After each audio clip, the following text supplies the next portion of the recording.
When a recipe tells you to ask your butcher for help, who do you trust? Ralph's Market. They have the highest quality meats and trained butchers on staff that can custom cut at no extra charge. Or try their ready-to-cook stuffed chicken and chops, or their take-home hot deli plates. Whether it's gourmet or everyday, come to Ralph's Market at Gonzales, Jones Creek, or Pelican Point, the market you trust for the best quality, selection, and local friendly service.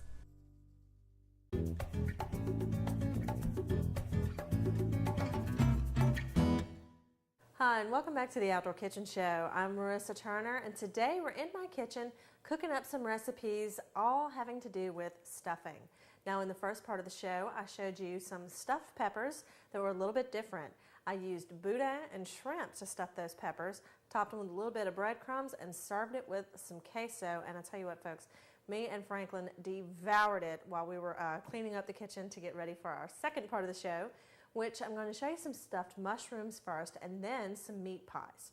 Now, a lot of folks in this area have deer meat or deer sausage in their freezer. Sometimes you have it bulk, sometimes you have it in the ground packages or even smoked into links. Now, these recipes would be good for either way. I'm using today a little bit of ground beef and some ground pork because most of the time when you have venison processed, it is processed with Boston butts because it's such a lean cut of meat, deer meat is, it needs a little bit of fat to go along with it. So if you don't have deer meat in the freezer, I will show you how to do it with the beef and pork, and it's really simple to do. We're going to saute some onions and all that good stuff, cook down the meat. I'm going to cook it all at once because it's the same ratio for our stuffed mushrooms as it is with our meat pies.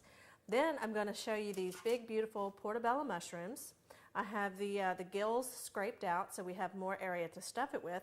Put all that wonderful meat stuffing in there, and then I'm going to top it with some farmer's cheese and pop it in the oven. So good, good stuff. Now, to get started, what I need to do is cook up all of that meat. All right, so pan's getting nice and hot, just giving it a quick spray. Don't need to add too much extra fat because the ground beef and ground pork are going to do that for us. Turn that skillet up a little bit. Okay, and as this cooks, I'm going to break up all the meats and get them all put together. Okay, all of our meat has browned, and I've got it all crumbled together in small bits. Don't want any big lumps for the meat pie here. And this meat is going both in the meat pies and in the stuffed mushrooms. So what I'm going to do, I want some of the fat that's rendered out of it, I want to saute some vegetables with that because that's good flavor. So I'm just going to use a slotted spoon and drain this meat and just set it aside in a bowl while I get my veggies going. Okay, I've got most of my meat out, and you can see I got some of the drippings there that are meaty and good. Some of that's water, some of that's oil. We're going to use it to saute some more veggies. And this is about 2 cups. I'm cooking a bunch because I'm using it in 2 different dishes.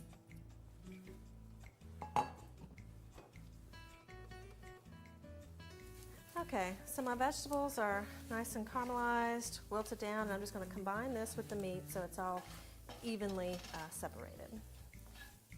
All right, so our meat and veg is all mixed together. And I'm going to take about half of this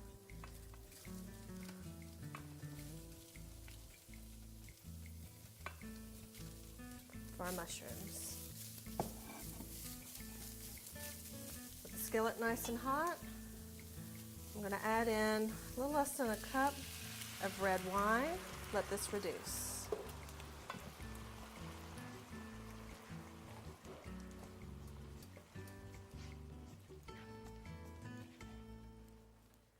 So you're just going to take that yummy meat mixture with the wine reduction and put it right down into the mushroom caps. Now, I did remove the gills and the stem from the mushroom. That way it's a little bit easier to deal with and a bit more flavorful if you ask me. So I'm just going to fill these up, and then I'm going to top them with a slice of cheese and pop them in an oven at 350 until the mushroom softens and the cheese melts. All right, so just one little quick season here. And I'm adding on slices of fresh farmer's cheese. You can use any cheese you want with this, including the shredded kind, but we're going to put this in the oven at 350 until everything's nice and heated through. For our meat pies, we're going to use the same ground beef and ground pork mixture, about half and half, with the sauteed vegetables. The liquid for this, to make sure everything is nice and juicy, is going to be about 2 cups of a homemade beef stock thickened with cornstarch. Now the way I'm going to do that is, once the skillet is all nice and hot, I'm going to incorporate just a little bit of garlic because I like it.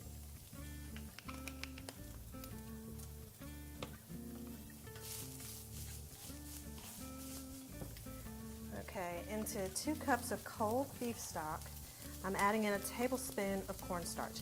Now you might find that you need more, and make sure that when you're adding cornstarch, it's to a cold liquid. We're going to whisk out all the lumps here. We're going to add it to that hot pan. Okay. And that cornstarch is going to thicken up that beef stock into like a gravy. It's going to cling to all that meat. Okay, this is reducing down very nicely. I'm going to give it a quick season. And I'm going to take it off the heat to fill our pie shells. Okay, now my meat pie mixture is cooling down in the fridge for just a little bit, and I've got out a refrigerated pie crust. Now, when I was coming up with meat pie recipes, I tried different ways. I even tried to make it lower fat by using hummus and stuff like that, and those came out all right. But when you're used to a good juicy meat pie in Louisiana, the low-fat versions just don't seem to cut it. So I'm using a regular, easy-to-do pie crust, just right out of the refrigerated section. Roll it out, and I like to make it a little thinner than it normally is. So I've got just a tiny bit of flour I'm going to put down here so it doesn't stick. And no, Franklin, I won't get it everywhere. I see the look you're giving me. But anyway, just going to roll it out, and with my hands, just kind of press it out just a little bit because it can get kind of thick, especially since you've got a bottom layer and a top layer. That's a lot of pie crust in each bite. So just kind of thin it out with your fingers, but you don't want to make any holes in it, obviously. Okay, I'm going to flour my knife a little bit just by running it in here, just to make sure it's going to keep going through there. Run a little flour over the top, and just cut out some circles.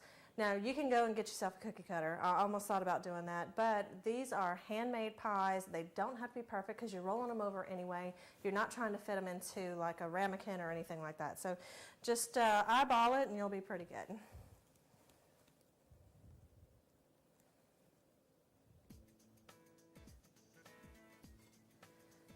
Okay.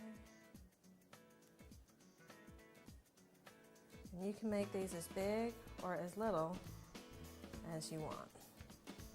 This way I'll get about 4 out of this one crust. Okay, now I wanted you to see this meat mixture, see how nice and juicy that is. I did have it in the fridge to cool it off slightly. It's still kind of warm, and that's okay. And of course you're just going to put this in the center. You don't want to overstuff it, and you don't want to make it too juicy in there because of obvious problems when frying.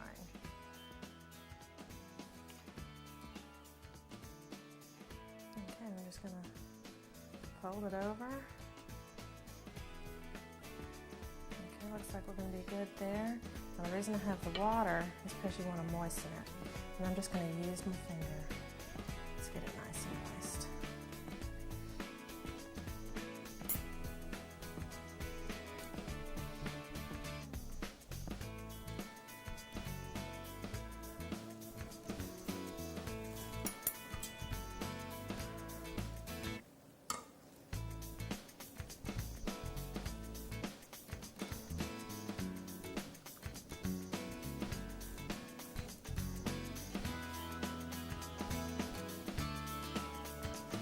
Okay, and then I'm going to come around with a little fork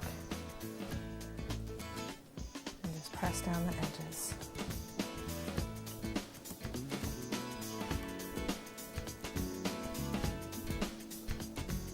Okay, and a little safety fryer. I'm doing these 2 at a time, so I have plenty of room in the grease. and it's at 350.